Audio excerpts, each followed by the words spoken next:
যারা মানে শুরুতেই আমি যেটা নিয়ে আলোচনা করতে চাচ্ছি, এই যে মুক্তিযুদ্ধ বিষয়টা নিয়ে আপনি এটা খেয়াল করবেন, নানা রকম ইস্যু কিন্তু আসছে। এক একজন এক এক কথা বলছে। কেউ বলছে মুক্তিযুদ্ধে এত লোক মারাই যায় নাই, কেউ বলছে শরণার্থীর সংখ্যা কয়েক হাজার ছিল মাত্র, এবং এখন আরেকজন বলছে যে মুক্তিযুদ্ধের ইতিহাসই যা আমরা দেখি সব তার নাকি 90% ভুয়া। তাহলে কোন 10% ঠিক, কোন 90% ভুয়া, এবং উনি এটা কিভাবে নির্ধারণ করলেন? এই সব মিলিয়ে আপনি কি মনে করেন মির্জা ফখরুল ইসলাম আলমগীরের মতো যে 71-কে ভুলিয়ে দেওয়ার একটা ষড়যন্ত্র চলছে? মির্জা ফখরুল ইসলাম যেটা বলেছেন এটা খুব ভালো উপলব্ধি। এবং ওনার আরো আমি কিছু বক্তব্য দেখেছি, এর আগেও উনি বলেছেন। আসলে 24-এর পরে এসে আমরা দেখতে পাচ্ছি আমাদের মুক্তিযুদ্ধকে নিয়ে নানা রকম বিতর্ক এবং ন্যারেটিভ সৃষ্টি করার প্রচেষ্টা চলছে। সেই কারণে মুক্তিযুদ্ধের সপক্ষের লোকজন ক্ষিপ্ত। তারা মনে করছে যে এই যে 24-এর আন্দোলন নিয়ে সত্যি সত্যি এরা মুক্তিযুদ্ধকে মানে আড়াল করতে চায়। এবং এর পেছনে যে স্বাধীনতা বিরোধী শক্তি আছে এতে তো কোনো সন্দেহ নাই। কারণ তারা 71-কে স্বীকারই করে না। 71-এ যে অ্যাট্রোসিটি হয়েছে, 71-এ যে গণহত্যা হয়েছে, মানুষ মেরেছে, 71-এ যে যা কিছু ঘটেছে, এগুলোকে অস্বীকার করে তারা শেখ হাসিনার আমলে যে 24-এ যে ক্ষমতার লড়াই হলো, একটা স্বাধীনতার যুদ্ধ আর একটা হচ্ছে ক্ষমতার লড়াই, এই একটাকে দিয়ে আরেকটাকে ঢাকার চেষ্টা করছে। আমি খুব আশ্চর্য হই। ইভেন এনসিপির দুই একজন ব্যক্তিও এটা এরকম এদের সুরে কথা বলে, যার কারণে এনসিপি কে বলা হয় যে জামাতের এরা বোধহয় বি টিম। তো যাই হোক সেই বিষয়টা কিন্তু দেশের একটা প্রধান রাজনৈতিক দল যে বিএনপি এটা নিয়ে বারবার বলছে। তারা বলে যে 71-কে বোলানো যাবে না 24 দিয়ে। তাদের এই এই এই জায়গায় তাদের বক্তব্য স্পষ্ট।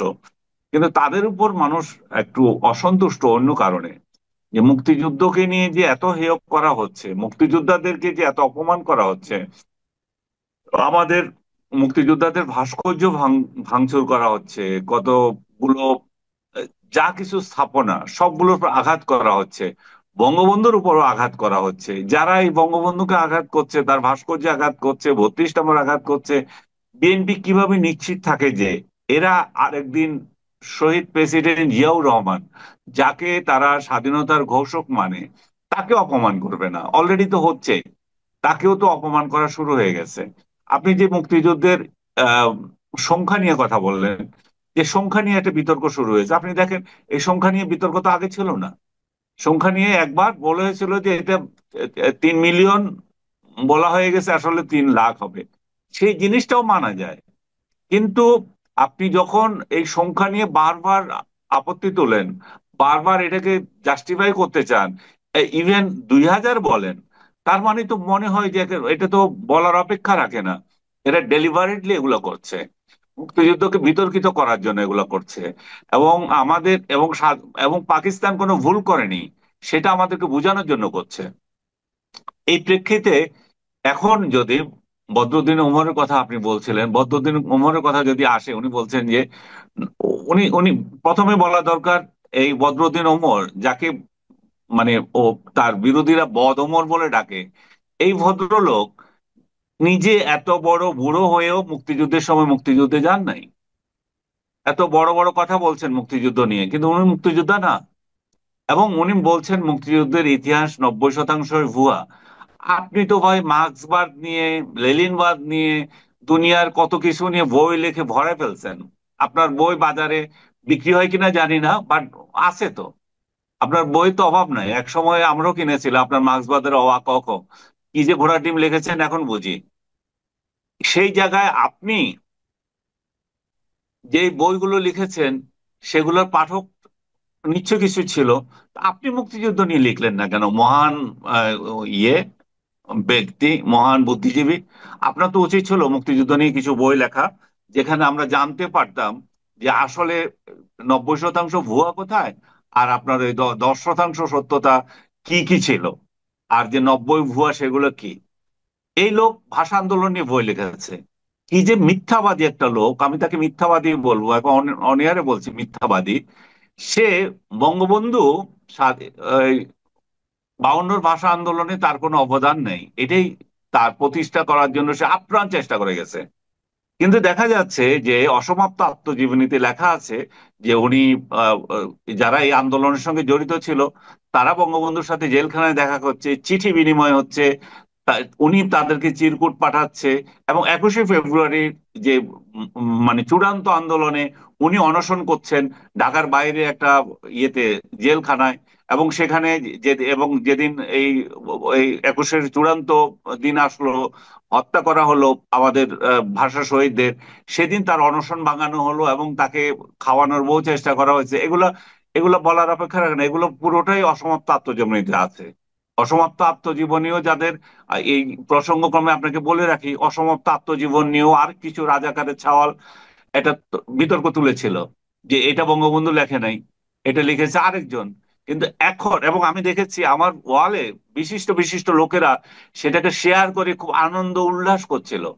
কিন্তু ওদেরই আবার ফ্যাক্ট চেক কমিটি যেগুলো আছে, রাজাকারদের ফ্যাক্ট চেক যারা করে, ওই রাজাকারদের ফ্যাক্ট চেক অর্গানাইজেশনই এখন বলছে যে ওই রিপোর্টটা ভুয়া, অসমাপ্ত আত্মজীবনী বঙ্গবন্ধুরই লেখা। এবং এটা আরেক জি। বইয়ের সাথে আরেক বইয়ের কিন্তু ঘুলিয়ে ফেলেছে। কিন্তু দেখেন, এটা নিয়ে কোনো ওদের প্রচার নাই, এটা কিন্তু চুপ হয়ে আছে। তো রাজাকারদের চরিত্র, স্বাধীনতা বিরোধীদের চরিত্র আপনি এভাবেই চিনবেন। এরা সত্যের সঙ্গে থাকবে না, এরা সবসময় অসত্যকে ঘুলিয়ে দেবে। আর এরা মুক্তিযুদ্ধের পক্ষে যদি কেউ কিছু বলে সেটাকে অসত্য প্রমাণের জন্য উঠে পড়ে লাগবে। এবং এদের কাজই হচ্ছে এটা। এবং ওই ফ্যাক্ট চেক কমিটি যেগুলো বললাম, হিউমার স্ক্যানার, ও হিউমার স্ক্যানার দেখবেন যে মুক্তিযুদ্ধ নিয়ে কেউ কিছু যদি মানে মিথ্যা কথা বলে, তখন এরা কিছু করে না। আমি এদেরকে নিয়ে স্ট্যাটাস দিয়েছিলাম যে এখন ওই হিউমার স্ক্যানারকে থ্যাঙ্কস জানাতে হয় যে ওরা দিয়েছে এবং ওরা এটার গবেষণা করেছে। আমি বলেছি যে এখন হিউমার স্ক্যানার কোথায়? হিউমার স্ক্যানার এসেছে এবং এসে বলেছে যে এটা ভুয়া রিপোর্ট। চ্যানেল 24 একটা ভুয়া রিপোর্ট করেছে, অসমাপ্ত আত্মজীবনী বঙ্গবন্ধুর লেখা না। এবং চ্যানেল 24ও তার রিপোর্ট এখন গায়েব করে দিয়েছে। আমি হুম। মানে আমার এত ইয়ে লাগছে যে বাংলাদেশে এই যে বঙ্গবন্ধুর পক্ষে একটা লোক নাই যে আদালতে গিয়ে এই এই এই মিথ্যাবাদী রিপোর্টারদেরকে চ্যালেঞ্জ করতে পারে এটা এবং হয় এই কি, মিথ্যা রিপোর্টের জন্য সাজা দিতে পারে। এটা আপনার ওই ট্যাগিং এর ভয়ে হয়তো করে না, অনেকে হয়তো করতে চায়, ভাবে আবার, কারণ সরকার তো মব জাস্ট এই মব ভায়োলেন্স কে কোনোভাবেই নিয়ন্ত্রণ করতে চায় না। সেক্ষেত্রে আপনি গেলেন, গেলে হয়তো আপনি মবের শিকার হতে পারেন। এটাও তো একটা ভীতি। হ্যাঁ, সেটাও ঠিক। কার মুক্তিযুদ্ধ এবং বঙ্গবন্ধু নিয়ে কিছু লিখলেই মনে হচ্ছে যে সে আওয়ামী লীগ। মানে একটা সুন্দর একটা ট্যাগ দেওয়া শুরু হয়ে গেছে আওয়ামী লীগের। এই মনে হচ্ছে যে আওয়ামী লীগের সম্পত্তি, এই যে মুক্তিযুদ্ধ এবং বঙ্গবন্ধু আওয়ামী লীগের সম্পত্তি। এরাই কিন্তু বলতো আওয়ামী লীগ যদি বঙ্গবন্ধুকে ছেড়ে দিত তাহলে উনি মহান নেতা হতেন, আমরা তাকে পূজা করতাম সবাই। হ্যাঁ, হুম, হুম, হুম। জয় বাংলা ওরা বলে কেন? জয় বাংলা তো মুক্তিযুদ্ধের স্লোগান ছিল, ওরা কেন হাইজ্যাক করলো? ওরা নিজেরাই এগুলো করতেছে। তো এগুলো বলে লাভ নাই, এগুলো পুরনো কথা। এবং এরা বারবার প্রমাণ করছে যে এখন 5 আগস্টের পর ওরা আরো ভালো করে প্রমাণ করছে যে আসলে মুক্তিযুদ্ধের একমাত্র ধারক দল এখন আওয়ামী লীগই আছে। যাকে আমি নিজেও এই সবসময় ট্রোল করতাম যে এরা চেতনা বিক্রি করে চলছে। এখন দেখছি যে ওরা চেতনার জন্য টিকে আছে। চেতনা অন্যরা বিক্রি করছে না, চেতনা চেতনা কিভাবে নষ্ট করা যায় সেই প্রতিযোগিতায় লেগেছে। আমাদের মুক্তিযুদ্ধকে হেয় করা, আমাদের শহীদের সংখ্যাকে হেয় করা, আমাদের ইতিহাসকে হেয় করা। এরা পারলে তো এখন পাকিস্তানের কাছে ক্ষমা চেয়ে বসে যে ভাই, আমরা যে মুক্তিযুদ্ধ করেছিলাম সেটা অপরাধ করেছিলাম। এই যে আমরা যে তবে ক্ষমা আমি কিন্তু চাওয়ার মনে জন্য করি, চাপ দিচ্ছি, আমরা এই যে যে আপনি ক্ষমা বলেন চাওয়ার না, জন্য চাপ দিচ্ছি, এরা উল্টা ক্ষমা চাইবে যে ভাই আমরা না অপরাধ না, করেছিলাম, আমাদেরকে ক্ষমা করে দে। এই যে আপনি বলেন পাকিস্তানের কাছে ক্ষমা চাওয়া দরকার, ওরা মনে করছে, আমার কিন্তু একটু মানে একটু কৌতুক করে হলেও আমি বলি, আমার কিন্তু মনে হয় আসলে ক্ষমা চাওয়া আমাদের উচিত। উচিত এই কারণে, 9 মাসে 90,000 পাকিস্তানি বাহিনী মাত্র 2,000 লোককে মারতে পেরেছে। হুম। এদের তো ওদের পেট্রোলের দাম উঠে নাই রে ভাই, ওদের গাড়ির যে পেট্রোল, এটা দাম উঠে নাই। এখন আমাদের মনে হয় জানেন ওদের কাছে ক্ষমা চাওয়া উচিত, যে আমরা এত কম কেন মরলাম, তোমাদের এত হ্যাঁ, পরিশ্রম হলো, 9টা মাসে এত ব্যয় করলা, তোমরা আমাদের ক্ষমা করে দিও। এখন আপনার কথা অনুযায়ী মনে হচ্ছে এই ধরনের কথা বলার সময় হয়ে গেছে। ওরা নিজেরাই বলতেছে, ওদের জেনারেলি বলতেছে কমপক্ষে 12 লক্ষ মেরে দিয়ে গেছে, আর ওরা আবিষ্কার করছে 2,000 মরেছে। কতটা বেজন্মা হলে এই ধরনের মেন্টালিটি পোষণ করলে বাংলাদেশে নিজেদের ইতিহাসকে এভাবে বিকৃত করে কেউ? আমি আমি আপনাকে আরেকটা তথ্য দিই। পাকিস্তানের এই মানে পরাজয়ের পর ওরা যখন চলে গেল, যাওয়ার পর যখন নাকি ওখানে কিন্তু পাকিস্তানে একটা কমিশন হয়েছিল এই মুক্তিযুদ্ধ নিয়ে, হামিদুর রহমান কমিশন, আপনি নিশ্চয়ই খেয়াল হ্যাঁ, আছে। আমি জানি ওই রিপোর্ট। হ্যাঁ, ওই হামিদুর রহমান কমিশনে কিন্তু তারা এই ফিগারটাকে তারা কমিয়ে দেখাইছে, অনেক কমায় দেখাইছে। সেটা হুম। কমায় যেটা দেখাইছে সেটাও প্রায় 65,000 না 60,000 মধ্যে দেখাইছে। ওরা ওরা তো স্বীকারই করে না। তারপরে ওরা হুম। বলছে যে ক্যাজুয়ালিটি ছিল 65 থেকে মানে 70,000-এর মতো, 65,000-এর মতো, আর এই ফিগারটা উল্লেখ করেছে। আর হুম। আমাদের নতুন ইতিহাসবিদ বলছে 2,000। যাই হোক, এই আলোচনা যত কম করা যায় তত ভালো। আমি এখন একটা অন্য হুম। প্রসঙ্গে আসি, নির্বাচন নিয়ে। এই নির্বাচনটা আমরা কিন্তু ভেবেছিলাম যে একটা নির্বাচন হবে, আমাদের দেশের মানুষ তাদের পছন্দ অনুযায়ী আগামী যে শাসক কে হবে, মানে শাসন ক্ষমতা কার হাতে থাকবে সেটা বেছে নিবে। কিন্তু এর মধ্যে নির্বাচন নিয়ে নানা ধরনের ষড়যন্ত্র হয়ে উঠছে, কাদা ছোড়াছুড়ি হচ্ছে, আবার অনিশ্চয়তা তৈরি করা হচ্ছে। তারেক রহমান যখন বলেন যে এই আন্দোলনে যারা সহযোদ্ধা ছিল তারা এখন মানে স্বৈরাচারের মতো বিএনপির বিজয় ঠেকাও প্রবণতা তাদের মধ্যে লক্ষ্য করা যাচ্ছে, তো এটা আসলে কেন ওনাকে এরকম এরকম কথা বলতে হচ্ছে? আমার মনে হচ্ছে সবারই একটাই লক্ষ্য, যে নির্বাচন পিছিয়ে যাক। নির্বাচন যখন না হয়, আপনার তো বিএনপির প্রতিপক্ষকে এনসিপি এবং জামাত, তারা তো এনজয় করছে। জামাত নেতারা তো এখন বেড়াতে যাচ্ছে, দেখলাম আজকে চীনে যাচ্ছে পুরো, মানে স্টলওয়ার্ড যারা আছে সবাই। তো এরা এরা তো আনন্দে আছে। এখন এই যে বাংলাদেশে যে একটা ইলেকশন, এবং তাদের যে ইলেকশন প্রস্তুতি, ইলেকশন যে করতে হবে, দলটাকে নিবন্ধিত করতে হবে, এটা তো আমি দেখছি না তাদের মধ্যে। তারা তো ভেবেই নিয়েছে, বা তাদের অ্যাক্টিভিটিজে মনে হয় যেন ফেব্রুয়ারিতে ইলেকশন হচ্ছে না। এবং তারা যে বলছিল একজন, যে ফেব্রুয়ারিতে ইলেকশন হবে না, ওইরকমই মনে হচ্ছে। আর জামাত তো যত ইলেকশন পিছিয়ে যেতে পারে তাদেরও লাভ। যদিও একটা একটা স্বীকৃতি তাদের আছে, এই যে ডামাডোলের মধ্যে তারা যে বিরোধী দল ও হলেও যেতে পারবে, সেটাও তো তাদের একটা বড় স্বীকৃতি। বাংলাদেশের মতো একটা একটা দেশে জামাতে ইসলাম, যার কোনো অস্তিত্ব নাই কোথাও, তারা, মানে অন্য দেশের বাইরের কথা বলছি আমি, তারা এই দেশে এসে প্রধান বিরোধী দল হয়ে যাওয়ার সম্ভাবনা আছে। কারণ যেভাবে ইলেকশন যদি হয়, এটা চোখ বন্ধ করে বলা যায় যে বিএনপি ক্ষমতায় যাবে এবং তারা ইয়েতে যাবে। কারণ জামাত যদি ক্যারিশমা দেখাতে পারতো, জামাতের নেতৃত্বের অনেকে বলে, আমির থেকে শুরু করে অনেক ভালো নেতা আছেন, আমি অস্বীকার করি না, সৎ নেতাও আছেন, আমি আপনাদের বারবার বলেছি, এখানেও বলেছি। কিন্তু ওভারঅল জনগণ তাদেরকে গ্রহণ করার মতো যেই ম্যাটেরিয়ালস দরকার, এগুলো তো তাদের মধ্যে নাই। তাদের মধ্যে তো ক্ষমা নেই, তারা তো ক্ষমা চাচ্ছে না এখনো।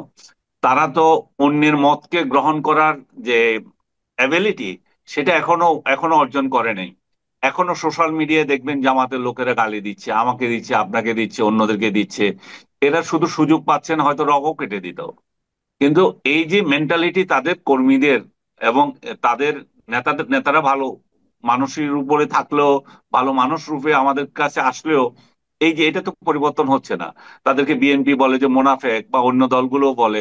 আজকে আমি দেখলাম যে প্রথম আলো সম্ভবত রিপোর্ট করেছে, ইসলামী দলগুলো, বাকি ইসলামী দলগুলো কেউ তাদের সাথে যেতে চায় না। কারণ ওরা তাদেরকে মোনাফেক হিসাবে জানে, ওরা সঠিক ইসলামী দল হিসাবে জানে না। এবং শুধুমাত্র চরমোনাইয়ের দল বোধহয় একটুখানি আগ্রহী। চরমোনাইয়ের দল দ্বিতীয় বৃহত্তর ইসলামিক দল, তাতে কোনো সন্দেহ নাই। এই দুই দল মিলে ইম্প্যাক্ট করতে পারবে কিনা আমি জানি না। এবং চরমোনাইয়ের দলও যদি যায়, তাহলে এতদিন ধরে যে জামাতকে তারা আজে বাজে গালাগালি করেছিল, এবং জামাত বিরোধিতার নামে আওয়ামী লীগের সাথে কাঁধে কাঁধ মিলিয়ে আওয়ামী লীগের ছত্রছায়ায় তারা যে দল বড় করেছিল, হ্যাঁ, আওয়ামী লীগের সুবিধা নিয়ে। আমি আওয়ামী লীগের সুবিধা এইভাবে নিচ্ছি যে আওয়ামী লীগ জামাতকে নির্যাতন করছে, বা সরকার জামাতকে নির্যাতন করছে, এদেরকে কখনো কিছু বলে নাই। এদেরকে বাড়তে দিয়েছে, হেফাজতকে বাড়তে দিয়েছে। তো এই যে গোষ্ঠী, হেফাজত গোষ্ঠী, এবং এই যে চরমোনাই পীর গোষ্ঠী, ওরা তো কওমি গোষ্ঠী, যে খেলাফত গোষ্ঠী, এরা তো জামাত বিরোধী ছিল। এখন খেলাফত গোষ্ঠী যে কয়জনই ছিল, যে কটা রাজনৈতিক দল আছে, আমি দেখছি যে প্রায় 10টার মতো ইসলামী দল, সেগুলোর মধ্যে জামাতের নিয়ে তাদের আগ্রহ নাই। তো জোর করে যদি তারা ঐক্য করেও, তাহলে সেখানেও কতটা ইম্প্যাক্ট পড়বে আমার মনে হয় না। কারণ বাংলাদেশের মানুষ নামাজি হইতে পারে, বাংলাদেশের মানুষ যে আল্লাহ আছে কি নাই, এই প্রশ্নই যখন ভোট হয়, সেখানে তো মানুষ অংশ নেবে না।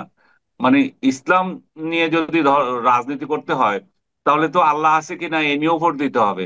তো মানুষ তো সেটা নিয়ে ভোট দেবে না, মানুষ তো রাজনীতিকে ইসলামের সাথে সংশ্লিষ্ট করতে চায় না। তো যারা বাংলাদেশের ধর্মপ্রাণ মানুষগুলো তো এটা চায় না। তো সেই জায়গায় শুধুমাত্র ইসলামকে দিয়ে জামাতে ইসলাম উঠে যাবে, ধর্ম ধর্মভিত্তিক রাজনৈতিক দলগুলোকে জোট করে ক্ষমতায় যেতে পারবে, আমার মনে হয় না। তারা যদি ক্ষমতায় যেতে চায় তাদেরকে মাস পিপলের কাছে আসতে হবে, তাদেরকে সহনশীল হতে হবে, তাদেরকে এই যে হুমকি দামকি দেওয়া এগুলো বন্ধ করতে হবে। আমি ব্যক্তিগতভাবে বলি যে আমাকে হয়তো পার্সোনালি তাদের কেউ দিচ্ছে না, কিন্তু সোশ্যাল মিডিয়ায় যেভাবে দেয়, আমাকে দিচ্ছে না সেটাও বলবো না, এদের এদের টোকাই শ্রেণী যেগুলো আছে এগুলো দেয়, যে এরা যারা আসলে, আমি জানি না এরা আসলে জামাত করেও কিনা, মানে জামাতের লেভাজে এরা ইয়ে দেয়, হয়তো জামাতকে এরা ইয়ে লুকডাউন করে। জামাতের এগুলো দেখা উচিত। আচ্ছা, আরেকটা বিষয়, আমি এই প্রশ্নের শেষ প্রশ্ন আপনার কাছে, যে এই নির্বাচনের আগে বিভিন্ন দলের মধ্যে কতগুলি ইস্যু বারবার উঠছে। একটা হলো জুলাই সনদ। এই জুলাই সনদের অবস্থান কি হবে, সেটা সংবিধানের উপরে হবে। জুলাই সনদ নিয়ে কোনো আদালতে প্রশ্ন করা যাবে না। আবার হুম। কেউ কেউ বলছেন যে না, জুলাই সনদ এটাকে গণপরিষদের মাধ্যমে, গণপরিষদ নির্বাচনের মাধ্যমে পাশ করাতে হবে। আবার পিআর পদ্ধতি নিয়েও আস্তে আস্তে আলাপ হচ্ছে টুকটাক। তো এই তিনটা বিষয়ের সঙ্গে নির্বাচনকে আপনি কিভাবে মিলাবেন? এটা ওই যে একই তো, একই সূত্রে গাঁথা তো। এটা তো জামাত এবং এনসিপির ইস্যু। যারা নির্বাচন না হলে খুশি থাকে, যাদের লাভ আছে। জামাত এখন টার্গেট করেছে সমস্ত ইউনিভার্সিটি গুলোতে তাদের ছাত্র সংসদকে মানে নিয়ে আসা, এবং এখানে কোটি কোটি টাকা তারা ব্যয় করবে, তাদের ফান্ড আছে, এবং তারা সেভাবেই আগাচ্ছে। ঢাকা ইউনিভার্সিটি থেকে শুরু করে সবকটা ইউনিভার্সিটিতে তারা যাতে দখল করতে পারে, তাদের ছাত্র সংগঠন যাতে বলিয়ান হয়, সেই চেষ্টা করছে তারা। প্রশাসন কিনে নিয়েছে, ভিসি গুলো তাদের পকেটে আছে। তো এই অবস্থায় তারা চায় যে যত দিন যাবে তাহলে আরো বেশি তারা শক্তিশালী হবে এবং মানুষের কাছে প্রজেক্ট করতে পারবে, দেখো ছাত্র সমাজ আমাদেরকে চায়। তো মানুষের মধ্যে এই এই এই চেতনা যদি তারা, এই চেতনা বলবো না, এই পারসেপশন যদি তারা আনতে পারে যে আমাদের গ্রহণযোগ্যতা কতটা হয়েছে, সেই চেষ্টা তারা করে যাচ্ছে। এনসিপি তো আমি জানি না ওরা কি চায়। ওরা না দল না আহ, জামাতের পকেট কিছুই বোঝা যায় না। এরা এদের ভবিষ্যৎ কি আমি জানি না, দেখিনি। কথা বলতে গেলেও ওরা ওরা রাগ করার মতো কথা বলতে হবে। ওরা ডিরেল পথে হাঁটছে। ওরা যে ওদের ভাই রাজনীতি করছেন, প্রথম বেলায় যে আপনি ক্ষমতায় চলে যাবেন তা তো না। আপনি ক্ষমতায় যা হয়তো পরের বার যাবেন, এর পরের বার যাবেন, আপনাদের তো অনেক বয়স আছে এখনো। তো তারা তো সেই চিন্তায় আগাচ্ছে না। তারা মনে হচ্ছে আগামীবার যদি আমরা ক্ষমতায় না যেতে পারি তাহলে তার কিছুই না। তো এখন আগামীবার কেন, আপনাকে যদি আর 5 বছরও ইলেকশন না হয়, আপনারা তো সেই শক্তি নাই যে আপনারা ক্ষমতায় আসবেন। হুম। তো এখন আমরা আল্লাহ আল্লাহ করছি যে একটা ভালো নির্বাচন যাতে এদেশের মানুষের হয়, যেটা দিয়ে ডক্টর ইউনূস নিজেও একটা শেষ বেলা এসে অন্তত এইটুকু গর্ব করতে পারেন যে আমি একটা ইলেকশন দিয়েছি, একটা ভালো ইলেকশন দিয়েছি। যদিও ইনক্লুসিভ ইলেকশনের কথা বললে অনেকের গা জ্বলে যায়, তো যতই গা জ্বলুক আমি বলবো যে ইনক্লুসিভ ইলেকশন ছাড়া কোনো ইলেকশন হয় না। এবং যেটা হুম, হচ্ছে হুম, হুম, সেটা বাংলাদেশের জন্য খুবই, যে ভবিষ্যতে যে খুব কল্যাণ নিয়ে আসতে হবে পারবে সেটা আমি বিশ্বাস করি না। কিন্তু আওয়ামী লীগ আসুক আর না আসুক তাতে আমার কি আসে যায়, আপনার কি আসে যায়, কিন্তু সত্য কথাটা বলতে হবে। কারণ এই থেকে আজ থেকে 5 বছর পর এই লোকগুলো আবার জিজ্ঞেস করে, কই আপনি তো বলেন নাই যে ইলেকশন আমার এই আওয়ামী লীগকে নিয়ে ইলেকশন করা উচিত। এরাই যেমন আমাদেরকে পেছনের কথা নিয়ে বলতেছে যে 18-র ইলেকশন নিয়ে তো আপনি কিছু বলেন নাই, 24-এর ইলেকশন নিয়ে কিছু বলেন নাই। দুর্ভাগ্যক্রমে আজকে আমার ওয়ালে এসেছে যে 18 এবং 24 ইলেকশন নিয়ে যে কথা বলছি, 14 ইলেকশন নিয়ে কথা বলেছি, যে যেখানে এই সরকারকে সমালোচনা করছি যে এই যেগুলো ইলেকশন করছেন সেগুলো কোনো ইলেকশন না। তো এই কারণে বলছি যে আমাদেরকে এই আওয়ামী লীগ ইলেকশন করতে পারুক আর না পারুক, আমরা বলে যাব যে হুম। এটা ভালো নির্বাচন নয় এবং এটা ইনক্লুসিভ ইলেকশন না হলে ভবিষ্যতে গণতন্ত্রের জন্য ভালো নয়।